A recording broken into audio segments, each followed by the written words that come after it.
A diver's bones were found in a dark cave, ending a 21-year diving cold case. The incident occurred at Jacob's Well, an alluring yet deadly underwater cave. The story begins with Jacob's Well's hidden structure and a 1979 exploratory dive. Jacob's Well is located in a small creek near Wimberley, Texas.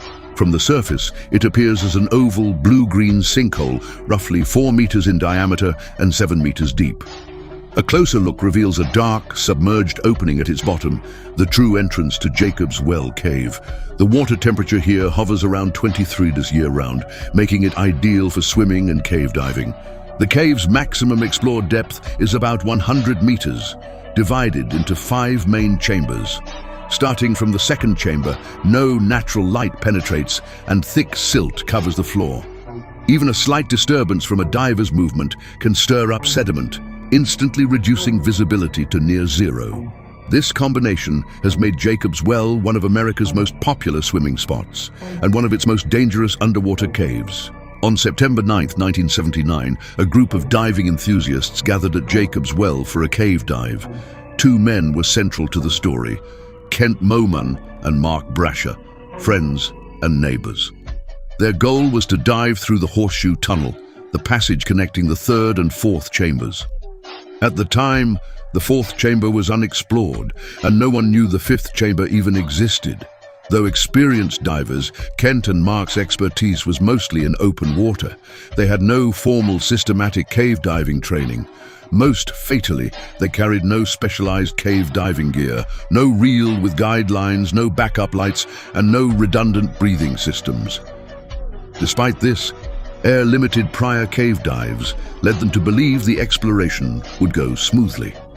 After agreeing on a return time with their support divers, Kent, Mark, and a 3rd buddy diver, George, entered the water. They descended through the central spring opening, following pre-laid guidelines through the initial open water and into the 2nd chamber. Immediately upon entering, they noticed far stronger currents than usual, later attributed to recent heavy rains that had raised water levels. Pressing on to the 3rd chamber, the terrain leveled out, but conditions worsened dramatically. The fast-moving water combined with their swimming churned up bottom sediment, turning the water opaque. They lost all sense of direction and could no longer see the guidelines. Undeterred, Kent and Mark insisted on pushing forward into the Horseshoe Tunnel as planned. In a narrow, low-visibility passage, getting lost meant almost no chance of turning back. Their tanks were already half empty, they had no guidelines or backup lights, and they were in no condition to proceed.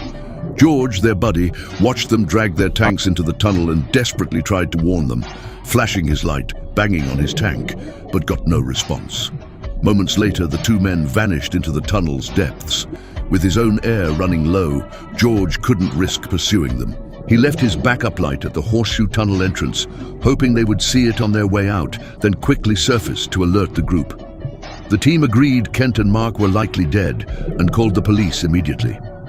Police dispatched a professional cave diving rescue team led by Don Dibble, a former Navy diver and holder of the highest certification from the Professional Association of Diving Instructors. Upon arrival, Don sent 2 divers down to assess the situation. They reached the Horseshoe Tunnel only to find it completely blocked by rockfall. Attempts to clear debris with shovels failed. Every small opening they made was quickly resealed by falling rocks. Don decided to dive in himself, accompanied by Calvin Turner, a line supervisor. They first checked the ceiling of the 3rd chamber and confirmed no bodies were floating there. Don then carefully entered the Horseshoe Tunnel, inching forward while holding the guideline and feeling for the victim's remains among the rocks. Minutes later, disaster struck. A violent surge of water, thick with sand and gravel, erupted from deep within the tunnel, blinding Don instantly. Worse, his body became wedged tight between rocks. He couldn't turn back, couldn't move forward, and couldn't signal to Calvin outside. Trapped and running out of breath, diving instructor Don feared he would die. Knowing drowning was slow and torturous, he chose to swallow water for a dignified end, avoiding violent convulsions that would horrify his wife. But he soon felt dizzy with burning stomach pain, realizing there was no painless way to drown.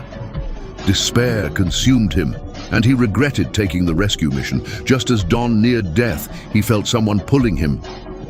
A bright light flooded his face, and a second-stage regulator was pushed into his mouth. Fresh air filled his lungs, saving him. Calvin, seeing the massive sediment surge pouring from the tunnel, knew something was wrong. He dove in without hesitation, found Don trapped minutes later, pulled him free, and shared his regulator, saving Don's life.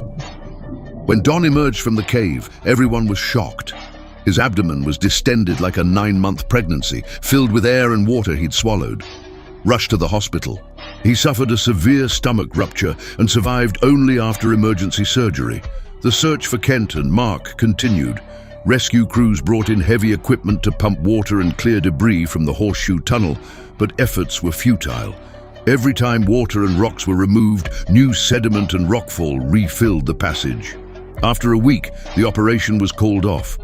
With the victims' families' consent, it was decided their bodies would remain in the cave permanently. To prevent future tragedies, workers installed a reinforced concrete grate at the horseshoe tunnel entrance. But just 6 months later, divers removed it, leaving a plastic sign reading, "You can't keep us out." In February 1984, during a comprehensive survey of Jacob's Well, workers found Kent's remains in a side passage of the 4th chamber. Mark's body was still missing. During Kent's recovery, the 5th chamber was accidentally discovered. Authorities then installed a second grate at the 2nd chamber entrance to boost safety. By 2000, advances in diving technology and equipment allowed an expedition team to conduct a thorough exploration of Jacob's Well. While surveying a side passage between the 4th and 5th chambers, they found partial human remains. Gear markings confirmed they belonged to Mark, missing for 21 years. Eroded by years of water flow, less than half of Mark's skeleton remained, but the decades-old cold case was finally solved. This accident directly spurred the evolution of the cave diving industry, emphasizing non-negotiable safety protocols, mandatory guidelines, buddy diving, and redundant equipment. In complex cave environments, no line, no dive, lose the line, turn back, became an ironclad rule every cave diver must follow.